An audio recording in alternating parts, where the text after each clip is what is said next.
Well, hello and welcome to our third podcast on Rethinking Trauma and Transition.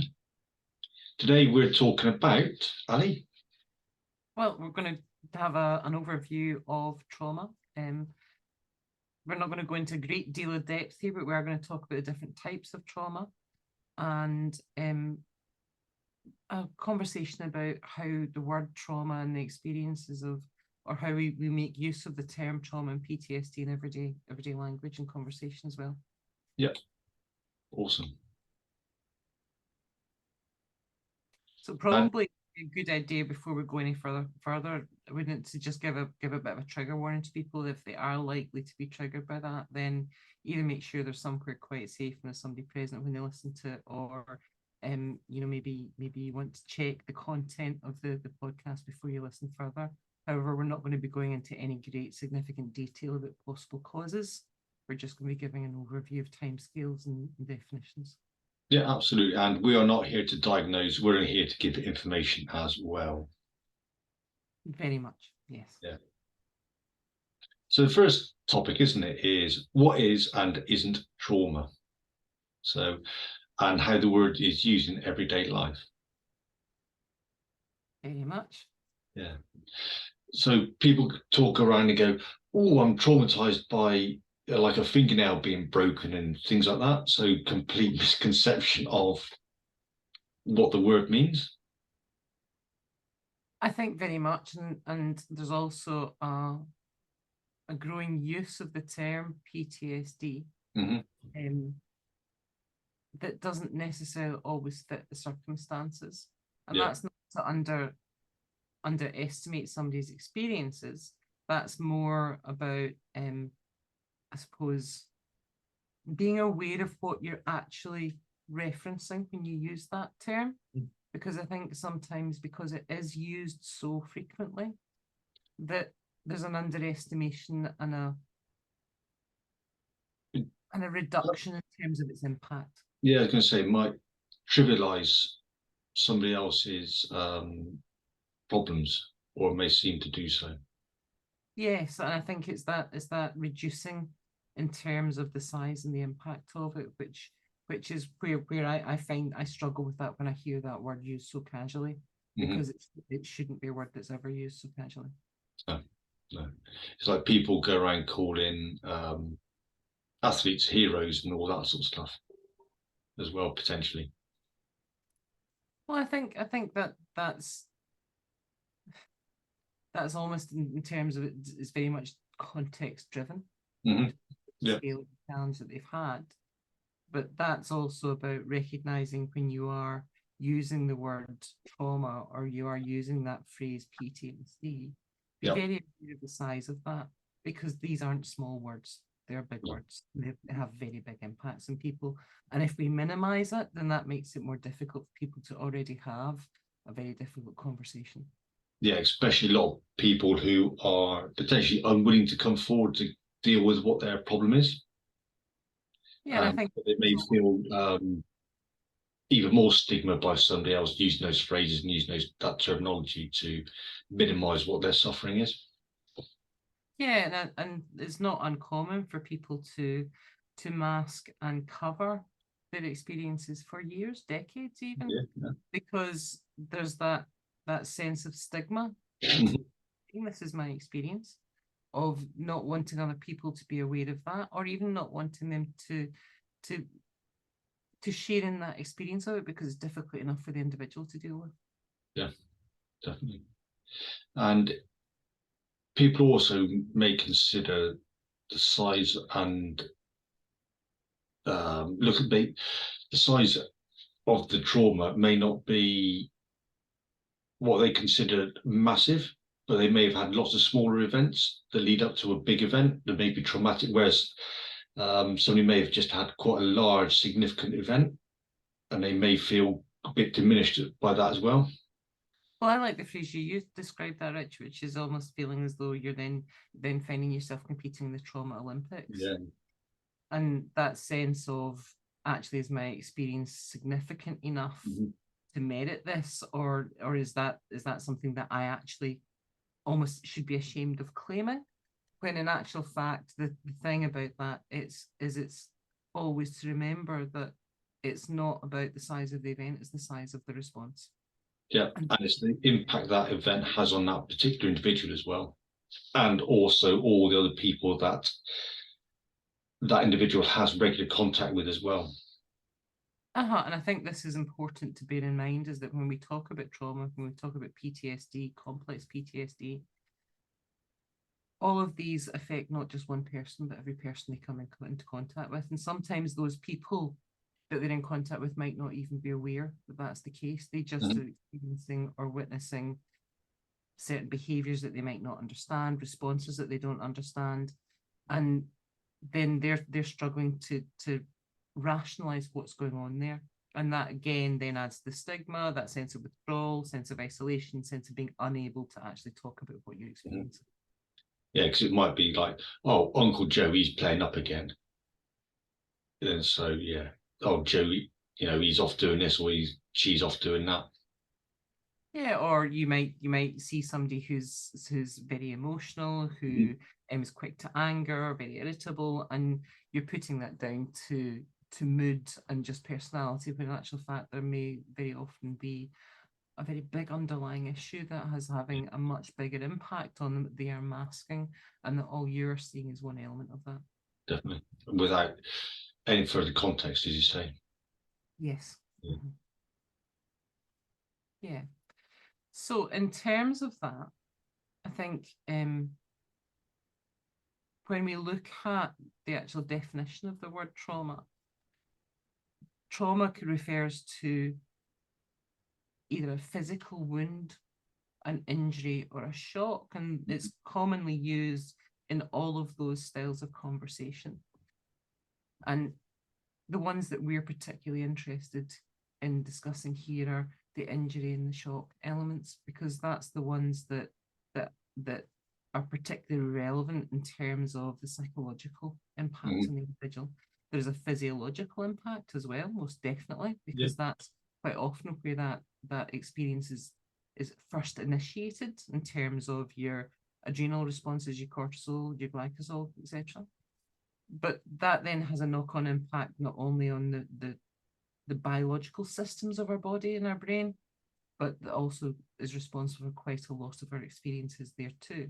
And then there's the psychological damage that happens with the individual as well, in terms of their experiences in relation to their thinking, the re-experiencing all of those pieces.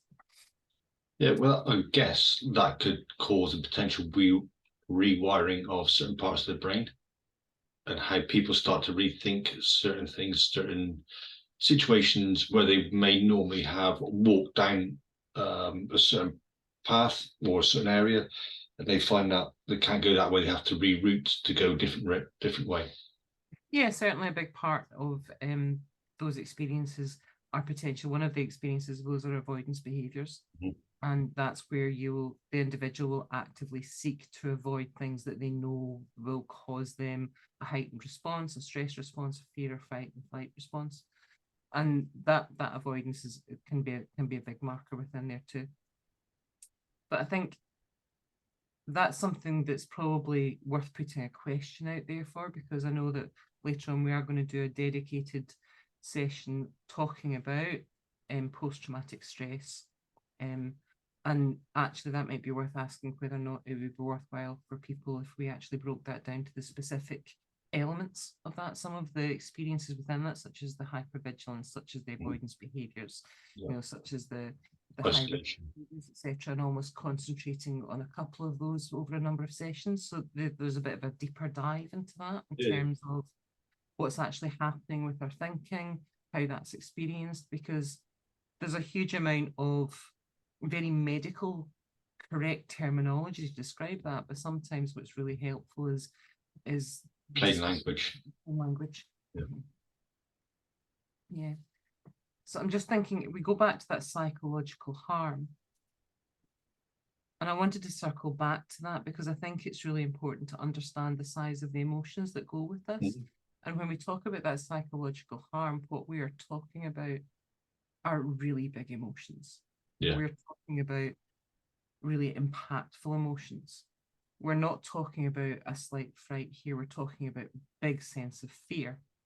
We're talking about extreme sense of helplessness. We're talking about really highly elevated senses of anger or rage.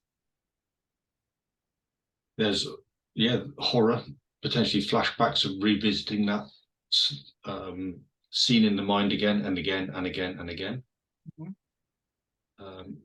And maybe seeing scarring on the body, or potentially even looking at someone who may appear to be similar to that person they witnessed beforehand. The humiliation and survivor's guilt and guilt along with that. Yeah, and I think if we look at those three that you just mentioned, that horror, the humiliation, and the survivor's guilt, that horror in particular sometimes it's such a big piece that it's that sort of almost sound overly dramatic, it's that soul deep horror. This is that kind of, it strikes the very core of ourselves, is that inner sense of horror is a massive thing. And that humiliation is the sense of that humiliation is the ones that make us feel really, really small, that make us want to curl in on ourselves, because this isn't just a slight embarrassment. This is something really intense. And the survivor's guilt in there is the question of why me. And there's almost the two elements of there, because I think you can split that into guilt itself and then survivor's guilt, which is a separate element. Definitely. Guilt where you're almost applying self-blame and responsibility for the action, the outcome, and the response to self. And that's not always accurate. And even if there is an element of that within there, there's an element of conversation to be had about it. Yeah, and maybe guilt as well, Ali, where what could I have done to stop that? Massively, which comes back to that taking on responsibility for things and whether or not actually that is your responsibility to own. Yeah. Sense of being able to almost replaying those over and over again, looking for kind of different decisions, outcomes, and choices that could have been made, and then blaming yourself for not doing those. Yeah. And then you've got the survivor's guilt. Yeah. And then shame as well.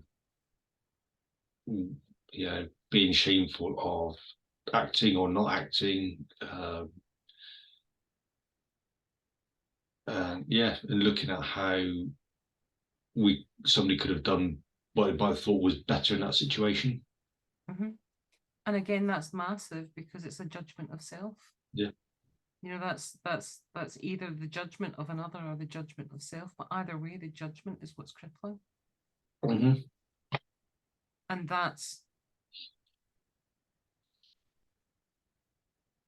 it's almost like that continual self-punishment for the outcome and for the action and for the event.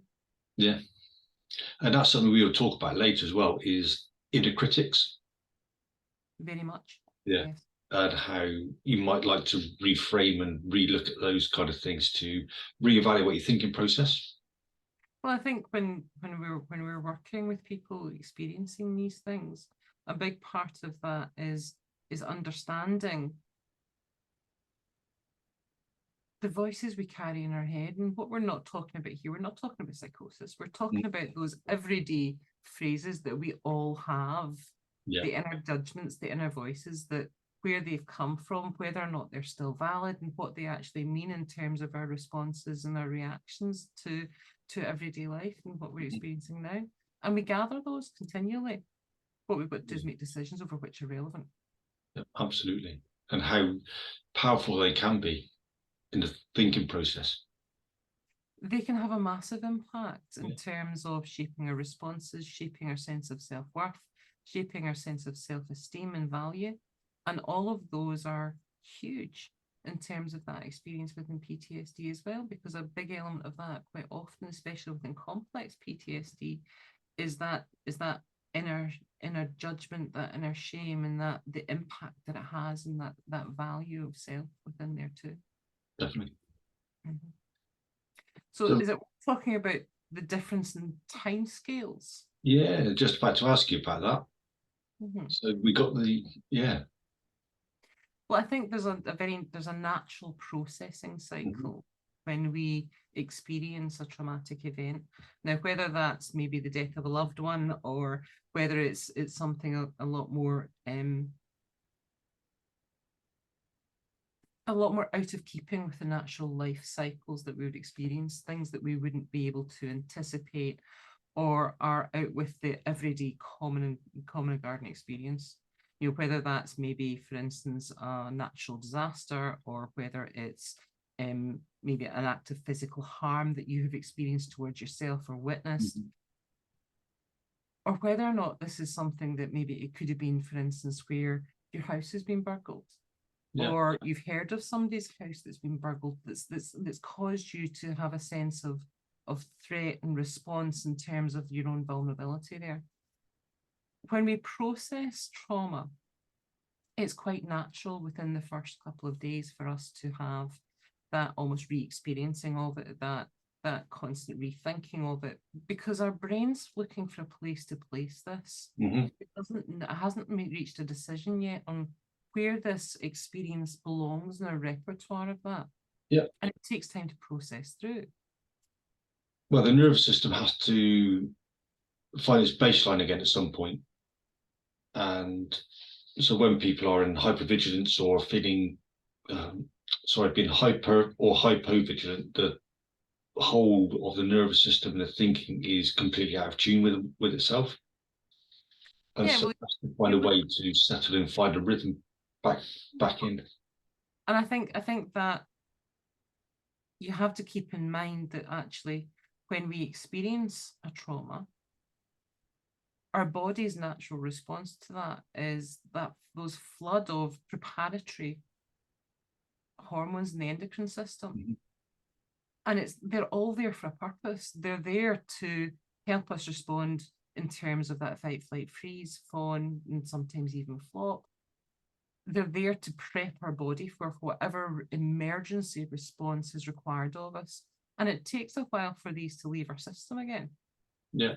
Well, you could think of it as literally a floodgates opening, or the dams bursting over a riverbank, and that land is being flooded. And it may take quite a while for that to be soaked up by the land, and then the riverbank to be formed again, so the river can flow smoothly. I think that's a lovely analogy, Rich, because if you think about it, that's exactly what's happened. Is our muscles and our bodies are flooded with emergency response chemicals and biology. And by the very nature of the fact that they are emergency response, they're not designed to stay in our system long term. Designed for that fast, immediate response, and then the abatement of it, the withdrawal of the floodwaters, so to speak. And that means that you get some very immediate short-term responses. So things like, you might find that you've got flushing of the skin, you might find you've got the shakes and the tremors. You know, I mean, there are other experiences you have. Racing heart rate is another perfect example of one. Elevated rate of breathing, or you might find that you feel quite breathless because your body's trying to flood your system with oxygen. And the obvious ones is ready to run away. Or ready to fight.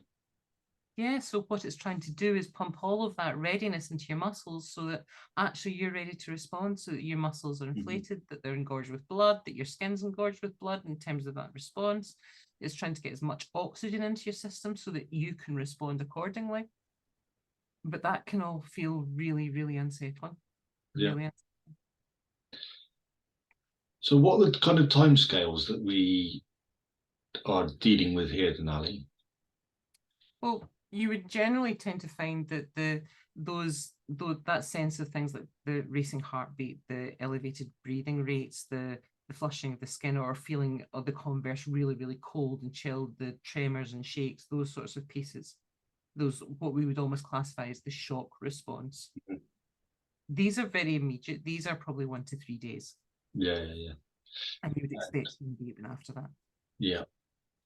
And so this is for Americans, isn't it? Is really, so you got the ASD.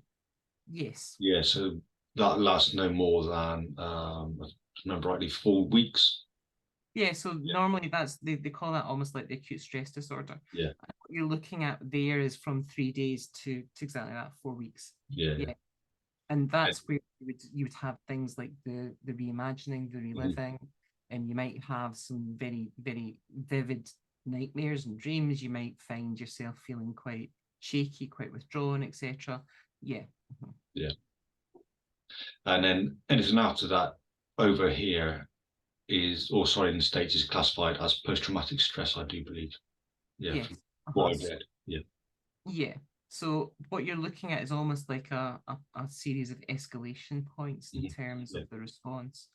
And that's where when you have an experience of this nature, actually it's quite normal for your own body and your brain to take anything up to about 3 months to start to process that through. And what would be natural over that is to almost see a gradual abatement of those experiences and a reduction over that period of time. Yeah.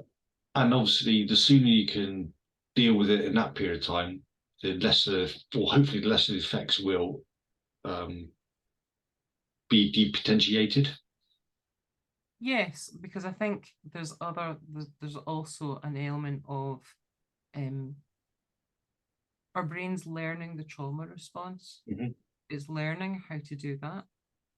It's almost embedding those responses within our systems because they've worked damn hard and it's done a really good job. It's been really effective because your brain's thinking, actually, I've kept you alive. Yeah. And that's its sole purpose in life, is to keep you alive. Well, that's what the subconscious is there for, isn't it? To keep you alive. Yeah. And therefore, if it's got a strategy that's an absolute winner for it, that's won, it's going to keep doing it. And if it hasn't recognized, if you haven't processed that through and found a place to associate that trauma and how to store that and how to process that through, then actually it's almost like that programming keeps running in the background because it hasn't recognized that the original event has ceased and you're no longer at risk. Yeah. And then people can use, obviously, things like self-soothing techniques as well. So drinking, gambling, sex addiction, pornography, you name it, whatever's out there, becomes really unhealthy. Yeah, there's quite a lot you tend to see that present quite a lot in terms of that overall experience because you're just it's that you're almost looking for that abatement of that experience for a while, and it's that self-medicating, and that can sometimes drive us to find outlets for the feelings that we've got, for those feelings of shock, for those feelings of restlessness or that hyper arousal piece. Just to potentially numb for a short period of time to get over what that thing is for a few minutes, a few hours. Yeah, or you get high-risk behaviours, which are about trying to alleviate the adrenaline rush. So actually, if it's running through my system, what do I use this for? Yeah. But so timescales are really important here when we're thinking about trauma. Yeah. A good point you make is about how fast you seek assistance and support. Yeah, the sooner you recognise the symptoms or somebody else notices it in yourself, then it probably would be a good time to go and see someone. Very much, yeah.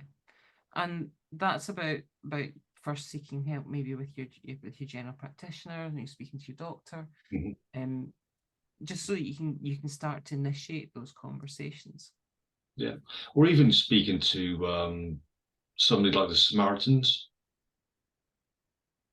Yeah, and I think there are a number of organisations out there, and when we start to kind of work through that for very specific with PTSD, I'm sure we'll be referencing some of the organisations, certainly some of the veteran networks that are out there, because I think it's important to be aware of the resources that are out there too. But I think this is also about, it almost comes with a common sense check of give yourself time to process this through naturally. And that means that actually it's quite natural to have these experiences after that traumatic event especially for the first 3 days. Yeah. If these continue for a couple of weeks and you're not noticing an improvement, then you start to have these conversations. Because that short-term experience is when you start thinking the trauma response as being what they would class as acute, and that's that 4 weeks to 3 month period. Yeah. And there are different terminologies you hear, which is acute and chronic, and what those reference are timescales. Yeah. So if you think about acute as being that 0 to 3 months, then the chronic is the 3 months and beyond, and that chronic can be years if it's not addressed and it's not dealt with. And you may have experienced an event, maybe, obviously depending on how old you are, say 10 years ago, and it's not resurfaced, and maybe 20, 30 years down the road, it's come up again. And it may feel even worse than what it actually was. Because that's something we'll talk about in a future episode, is memory, and how memory is distorted over the time period, and how accessing memories are never what the reality really was. Very much. And I think the other thing, which is about that delayed response sometimes, is that if you look at the diagnostic specifications, they would normally expect to see the onset of what they would class as post-traumatic stress symptoms within 6 months of the event. I'm going to add one word in there to that description, and that word is triggering. So it is 6 months from the triggering event.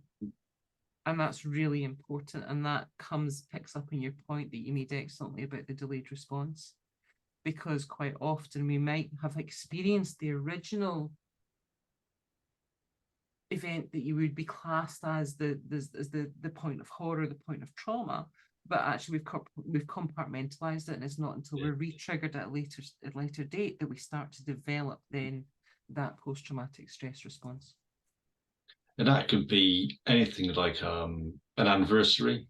It could be going back to that scene, or revisiting an area that looks maybe similar to what you experienced beforehand. Well, it comes back to the conversation you and I were having just a wee while ago, which we were talking about, for instance, like military mindset, and how that the things that you're aware of when you're on tour all of a sudden have a different context when you're back in civilian life, and sometimes it's switching off. Absolutely. Yeah. And I think if you are struggling, who can we call Ali? Good friend? Well, yeah, I think the first and foremost thing we would always encourage is start talking about what you're experiencing. Yeah. And don't be scared to start to open up and have those conversations, because actually you might find that you're not the only one. Yeah. And more often we find when we're working, particularly when we're working with veterans, when they start to open up to the people around about them, that's when they suddenly find there are other people going, actually, you're not alone. You're not alone. And I can have this conversation now too. Yeah. So make sure it's someone you trust, and they're not going to gossip about at all. Yeah. Yeah, and I think that's also recognizing that trust your instincts on that. Definitely. And if there's nobody immediately around about you feel open to have that conversation with, then reach out, for instance, to a medical professional. Yeah. Even a priest, whatever your religious denomination is, I don't think it'd matter. I'm sure they'd be more than happy to help. Yeah. And I think the important part is starting that conversation. Yeah. And if once you start that conversation, once you've actually started to open up, then that's when all of a sudden you may well find that there's more resources and more support available for you than you maybe realised, because that's the important part. Yeah, you're not alone. And we've also got, as I mentioned earlier, the Samaritans, and the number is 116123. That is 116123. Yeah, very much. And worst comes to worst, and if you feel that you are in crisis and you can't get through either to a friend, a loved one, or to your GP, and you can't wait, then please go to your accident and emergency unit. Yeah, awesome. Well, thank you very much for listening. Yeah. So is that our normal bye, where it's goodbye from me? That's goodbye from him. Good night. Yeah. Good night. Yeah, where are we now?